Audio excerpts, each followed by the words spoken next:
Hi! Gusto mo bang pumasok sa call center industry? So sa video ito, isi-share ko sa inyo kung ano nga ba ang ginagawa ng isang call center agent. So kung gusto mo yung mga ganong video, huwag mo nang kakalimutan mag-like, comment, at syempre mag-subscribe ka na rin at i-hit mo na rin yung notification bell para lagi kang updated sa mga bago kong upload. So ano nga ba ang ginagawa or trabaho ng isang call center agent? Guys, sa video na to is bibigyan ko kayo ng konting idea kung ano nga ba ang magiging trabaho nyo kapag nakapasa na kayo sa call center industry. So, syempre, from the word itself, call center, malamang magko-call kayo dyan or magtatawag kayo dyan. Pero hindi lang din naman, yun yung trabaho nyo. No? So, kapag naging isang call center agent na kayo, guys, so, say for example, guys, syempre, bago kayo makapasok, kailangan nyo muna ipasa yung interview. So, syempre, kapag naipasa nyo na yung interview, nag-job offer na kayo, pumirma na kayo ng kontrata, bago kayo ma-endorse sa araw-araw na talaga na pagko-call o sa actual na talaga na trabaho nyo, is syempre kailangan nyo muna mag-training. Kasi guys, sa call center industry, alam naman natin na tumatanggap sila ng kahit high school graduate, senior high school graduate, no?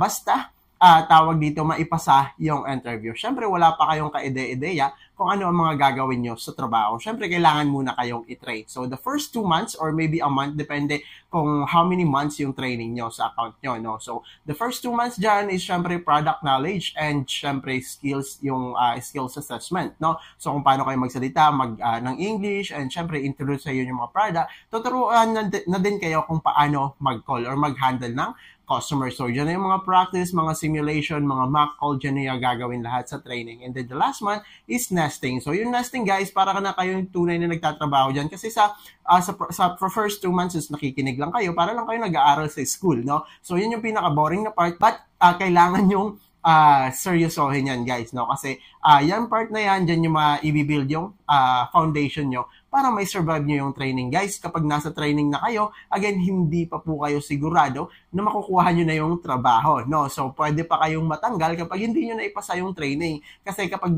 hindi nyo sinoryoso yung first 2 months na yun, mababagsak kayo sa nesting. Guys, yung nesting yan na yung last month, or yan na yung mag-determine kung kailangan ba or karapat-dapat ba kayo ma-endorse sa production, no? So, yan na kayo, tawag dito, i-evaluate, no? So, yung mga metrics nyo, kailangan nyong ipasa. And paano nyo maipapasa yun? Kapag nakinig kayo sa first 2 months na yun. And meron din naman kayong mga support, magtanong lang kayo na magtanong. So, let's say, for example, naipasa nyo na yun, magkukall na kayo, so, na-endorse na kayo sa kanya-kanya yung TLs, no? Mga team leaders. So, yung mga gagawin nyo na dyan, so, parang yung ginawa nyo lang sa nesting, yung difference lang is araw-araw nyo na siya gagawin. So, pagtitake kayo ng calls, makaka-encounter na kayo ng iba't ibang klaseng customer, mga mababait na customer, mga palamurang customer, mga palasigaw na customer. So, lahat may encounter nyo na yon. So, syempre, pretty basic, nakaupo lang kayo, naka-aircon, kinakausap niyo yung customer. Meron niya akong memes one time na nakita sa Facebook. Sabi doon is, parang ano siya, call center agent and merong tao na gusto rin pumasok sa call center. Nagtanong kung ano nga ba ang trabaho ng isang call center agent. Sabi naman ng call center agent, simple lang, nakaupo ka lang, naka-aircon, nakaharap ko sa computer, pero yung kausap mo, demonyo. Kasi guys, most of the customer, may mga customer, especially sa telco, no? Telco account based on experience, marami talagang customer na galit and palamura, no? Syempre, as a tao, kapag minura tayo, sinabihan tayo ng hindi kaaya-aya, ayaw natin, magagalit din tayo. Which is, kailangan yung pigilan yung emotion nyo. Don't take it personally para may survive nyo yung araw-araw nyo na pagtatrabaho sa call center industry. So, kapag minura kayo, sinigawan kayo, just don't take it personally. So, sabi nga nila, walang personalan, trabaho lang, no? So, kapag ginanong kayo ng customer, ayaan nyo, hindi nyo naman nyo nakikita, di ba? So, ayaan nyo lang, pakinggan nyo lang, and gawin nyo pa rin yung tama, no? So, para may survive nyo yung pagtatrabaho nyo sa call center industry. Kasi maraming sumusuko, guys, dahil doon, no? Mind you. So, meron din sa production, guys, meron dyan mga, kapag hindi lang kayo basta-basta magkakall, no? Meron kayong rules na sinusunod. Kapag na-violate niyo yung mga rules na yon, guys, pwede kayong ma-escalate, magkaroon ka ng hearing. Hearing means na pag-i-explainin ka, kasama mo dyan yung HR, kasama mo dyan yung OM and TLs mo. So, pag-i-explainin ka nila, and magkakaroon ng, kumbaga, decision kung patutuloyin ka sa trabaho or tatanggalin ka na, no? Dahil na-violate mo yung rules na yon. And syempre, nyan dyan, pero yung metrics. Unlike sa training, 1 month nyo lang siya, tawag dito, isu-survive, but sa production floor is monthly nyo sa isu-survive, no? Kailangan ma-survive. May pasa nyo yung mga metrics nyo, monthly para syempre tawag dito magkaroon kayo ng incentives, and of course para naman tawag dito yan yung mag-determine din kung tawag dito effective pa ba kayo as an employee. Kasi guys, kapag sunod-sunod, say for example, first month nyo hindi pumasa, okay lang yun. Second month, medyo okay pa, parang coaching lang yun. And then third month, magkakaroon na kayo ng NTA dyan. Depende yan sa patakaran or rules ng company. So kapag hindi na kayo talaga effective guys, to set your expectation, pwede po kayong matanggal, no, dahil doon. So nasa ano yan, nasa labor code yan na kapag hindi kayo effective as an employee, maaari kayong tanggalin ng company, no? So make sure na do your best para maipasa yung mga metrics. Yan yung lagi nyong susundin. And syempre avoid escalation, no? So sa pagko-call nyo guys, meron namang mga customer na naghahanap ng supervisor call. Call, no? Yan yung mga call na tawag dito ayaw na mag-assist sa'yo, no? Nag-aano na talaga ayaw magbigay ng information. So, meron kayong supervisor dyan na tinatawag na support, no? SME, associate coach, depende na lang sa company kung ano yung title na ibinigay nila doon. And yun yung, pwede din naman yung TL nyo, sila yung mag-handle ng support. Papasa nyo sa kanila, and syempre, first, de-escalate nyo muna yan. De-escalate means kailangan nyo muna pakalmahin si customer. Baka mahilot nyo pa ng konti, no? Na si customer is makumbinsin nyo pa na kayo na lang yung mag-assist sa kanila instead of, getting a supervisor. Kasi guys, kapag nag-support yung supervisor nyo, maraming manghihingi ng support, no? So, kapag nag-support, walang support yung team nyo. So, maaaring mapila yung team dahil yung iba yung ka-teammate, wala nang mapagtanungan, no? So, yun. And syempre, sa trabaho, no, depende kasi sa account, sa telco is yung mga ginagawa namin is mga troubleshooting. Minsan, nagpipitch kami ng sales, nagbibenta kami sa customer, para syempre, meron din kami commission doon, no? So, meron troubleshooting sa phone, telco, mga hindi sila makatawag, maka-text, maka-send ng text, at makagamit ng data.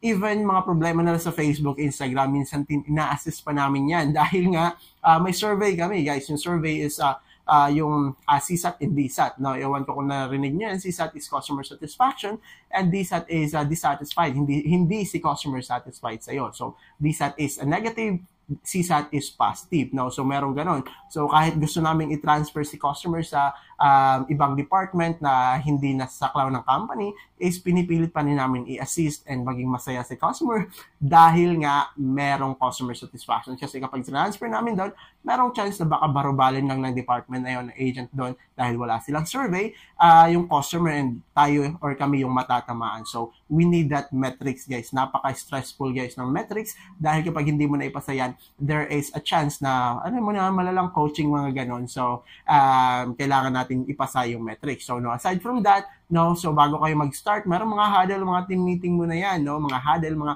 pag sinabing huddle, guys, dyan nga, i-discuss yung mga tawag dito, plan or action plan ng team nyo, no? Kailangan nyo sundin, mga ganon. So, dyan, yung TL nyo naman yung i-discuss dyan. I-discuss yung mga metrics, mga bagong updates, kailangan nyo din mag-research. So, guys, sa call center, madalas, laging involved yung research. So, dito sa telco, no? Laging involved yung research. Araw-araw kang magbabasa, araw-araw kang kasi kailangan mo magbasa in advance para i-explain mo yan sa customer, no? Kaya involve yung typing, guys, sa mga assessment dahil syempre computer yung gamit niya dyan and syempre kailangan mabilis kayo mag-type para tawag dito, hindi naman sobrang bilis, guys, no? Normal lang kasi kapag kailangan nyo mag-notes every customer na may encounter nyo na may account, no? So, kailangan nyo mag-notes. So, account, guys, yan yung mga tawag dito, subscription, kumbaga ni customer. Pwede nyo i-access yan.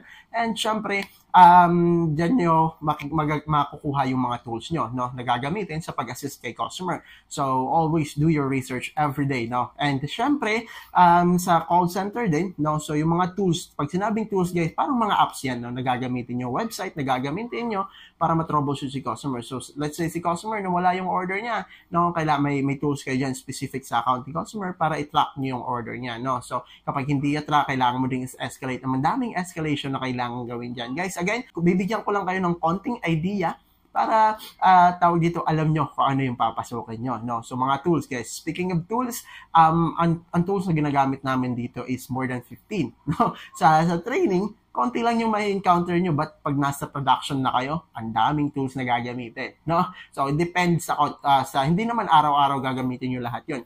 depende na lang yan sa concern ni customer, no? So, dito sa call center, guys, kahit nag-training na kayo, no? So kahit sobrang tagal nyo na sa customers, sa call center industry or sa company na yan, meron pa rin kayong mai-encounter na impossible na concern.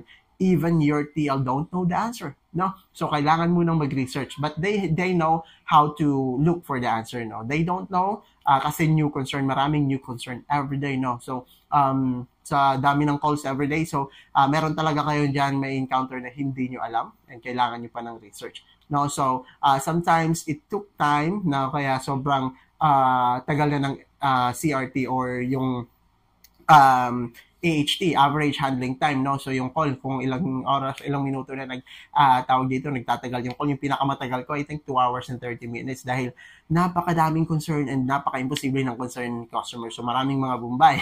So, speaking of Bombay, no, maraming nationality kayong makakausap dyan. So, merong American, merong Mexican, Spanish, mga ganun, Spanish-speaking, mga Asians, no, Vietnamese, Taiwanese, Chinese, meron ding Filipino. Sa iCore, guys, sa amin, medyo madami kaming Pilipino, no, kasi nakakausap. Kasi, guys, yung handle namin is pinakamalaking telco isa sa pinakamalaking telco company sa US, no. So maraming Pinoy, no.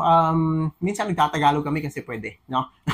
Pero kapag ni-request lang ni customer, no, pwede naman yun kapag si customer yung mag-request. Pero kapag hindi ni-request ni customer, huwag ka mag-offer, no. Bawal yun, bawal yun. So anyway, yeah, guys, yun lang, no. So a little bit of walkthrough sa inyo kung ano yung mga ginagawa sa call center industry para naman meron kayong idea kung ano yung papasukin nyo. So yung tanong ko ngayon, gusto mo pa bang pumasok sa call center industry? So kung gusto mo pa rin, huwag mo nang kakalimutang mag-like, comment at syempre mag-subscribe ka na rin at i-hit mo na rin yung notification bell kung gusto mo yung mga ganitong video or gusto mo pumasok sa call center industry kasi marami pa tayong topic na ipopost araw-araw dito sa channel ko. So yun lang, again, this is JC Ligaspi. Salamat sa panonood sa video natin ngayon.